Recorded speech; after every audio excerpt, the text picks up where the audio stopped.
If you're just new to the world of firearms, let me welcome you to the wagon first. I know that you're probably watching this because you don't want to make the wrong purchase for your first gun. And believe me or not, that thought is truly substantiated.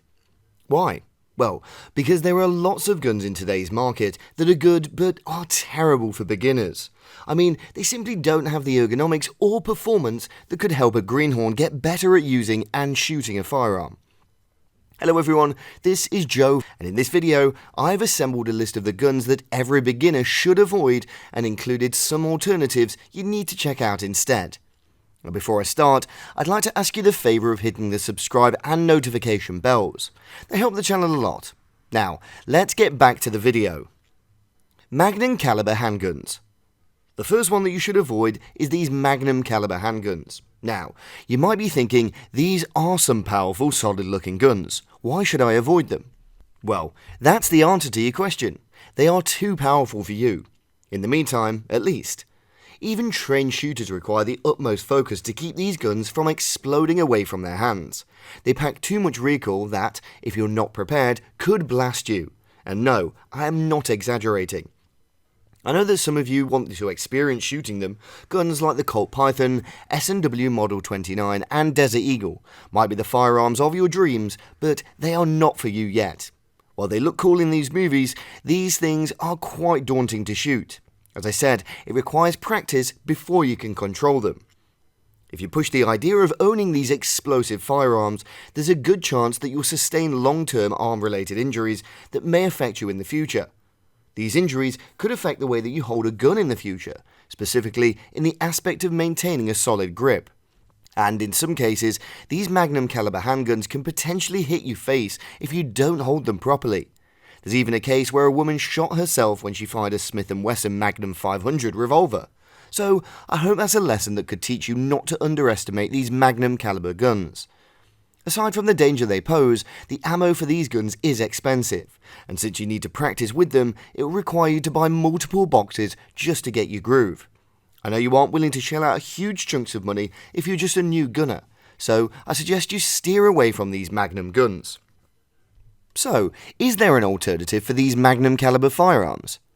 What if, despite the things I said to you, a powerful revolver still comes into your mind as a first handgun? If that's the case, then I'll have to recommend the .357 revolver, such as a Smith & Wesson 686. Of course, this is still a Magnum gun, but it isn't as heavy or explosive as compared to the other Magnum handguns on the market. But at the same time, I suggest that you veer away from using a .357 Magnum snub-nose revolver. Otherwise, their small size will generate recoil that you just can't control. If it's a snub-nose, make sure that it can use 38 special rounds, as they have a tamed recoil, great for practice shooting. Micro 9mm or Micro 380 handguns. Before you raise your eyebrows, hear me out first. I'm pretty sure that many of you have this idea that micro handguns are great for beginners. They're small, so they're easier to shoot and control, right? And, of course, there's also the popularity factor. When it comes to self-defense purposes, micro-compact pistols are probably the most notorious choice. They're easy to conceal, and you can carry them in the open without anyone noticing, especially if you pair them with good holsters. But for all intents and purposes, a small gun doesn't mean that it's easier to control. It's quite the opposite. You see, these pocket 9mm and .390 pistols are like small kids. They're rowdy and rarely polite, especially if you don't train them to behave. Believe it or not, these small firearms have a hard smack. Your hand, wrists and arms would really feel their recoil, and you're going to deal with the inconvenience as long as there are rounds left in the mags. Of course, I'm not saying that micro pistols are bad, it's just that they aren't beginner friendly. Instead of training how to handle them properly, you'll just prioritize not to get your hands hurt.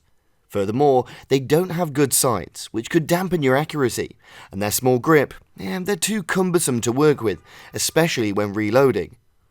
Because of their small size, these micro-compact guns will make you susceptible to limp writing, and not have a tight wrist while you're shooting. It causes reliability problems with the gun, which is not something that you want to experience at times when you really need to defend yourself. So, what's the correct concealed carry gun for beginners?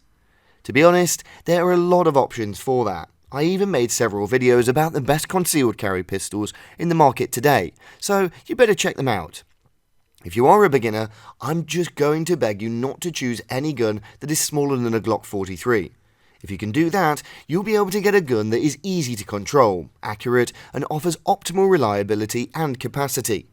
Why not give the Taurus G3C or SIG P365 pistols a check?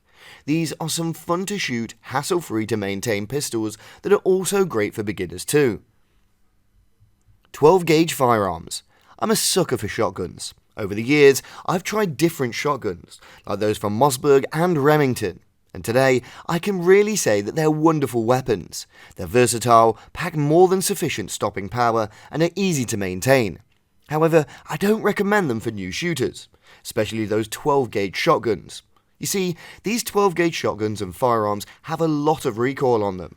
Each shot you make should be precise and controlled, otherwise they'll blast your body away. Aside from that, they aren't that good for practice purposes. After all, their capacity is limited, which means that you need to load them from time to time, which, in all honesty, is an exhausting task. And aside from these quirks, you also need to deal with their expensive ammo. So, if you choose to get them, you need to prepare to burn some bucks for those shells. By the way, all guns are firearms, but there are firearms that work differently. For instance, those that have mechanisms similar to shotguns and don't have stocks and have a total length of 26 inches or more are considered firearms. These firearms have strong recoil on them, and if you don't control them properly, they can kick your face and cause serious injuries. But keep in mind, even 12 gauge shotguns with stock could still be difficult to control. Meanwhile, the most popular shotgun is a pump action. It's commonly used for defensive purposes, and if you're going to get this gun, practice its pump religiously. If you don't do this, short stroking will be your worst enemy, causing the gun to jam from time to time. If you're going to get a semi-automatic shotgun, my suggestion is that you pick the right ammo for it, and while you're at it, make sure you clean it regularly. I also recommend staying out with double-barrel shotguns. They are lightweight, which means they can generate lots of recoil too. So, what's my suggestion for a beginner-friendly shotgun? At this point, I strongly recommend that you get a 20 gauge shotgun. It's a great shotgun, but it doesn't possess a strong recoil. If you're still new to shotguns, these 20 gauge options will give you a good time. The notorious ring of fire guns. If you're a newbie in the gun market, there's probably a thought lingering in your mind to go with a cheap gun. It's understandable, since you're still not ready to shell out for those more expensive weapons. If this is your route, I only have to remind you to avoid guns made by any of the Ring of Fire gun makers. You probably haven't heard of them, but the Ring of Fire is a collective term attributed to the US-based firearms manufacturers producing extremely cheap guns. I assume it's safe to drop some names here, so Jennings, Raven, or Lorchin are among those Ring of Fire gun makers. The good thing is that many of these gun manufacturers have stopped their operations already. But the bad news is that many of their guns are still circulating in the market. In fact, a significant number of theft and robbery cases involved use these weapons. So, how cheap is cheap? Well, these guns will certainly appeal to anyone who needs to save money. They have a price that rarely goes over $100, and that's pretty astonishing. But keep in mind that their only main selling point is their price. They have a host of problems that could potentially put you in danger. For example, they have extremely bad reliability and their construction really sucks. So, what can I recommend to replace them? A lot. I can recommend a lot of alternatives for these guns, but at this point, I just have to remind you need to prioritize value over price when buying a gun. Sure, you could save hundreds of thousands of bucks by buying these cheap guns, but there will also insurmountable amounts of headaches and dangers. For a budget handgun, I would really go with the SIG P320 or the Koenig TP9 Elite. These are entry-level handguns that are suitable for beginners because of their ergonomic controls and user-friendly operation. That's it for now, thanks for watching.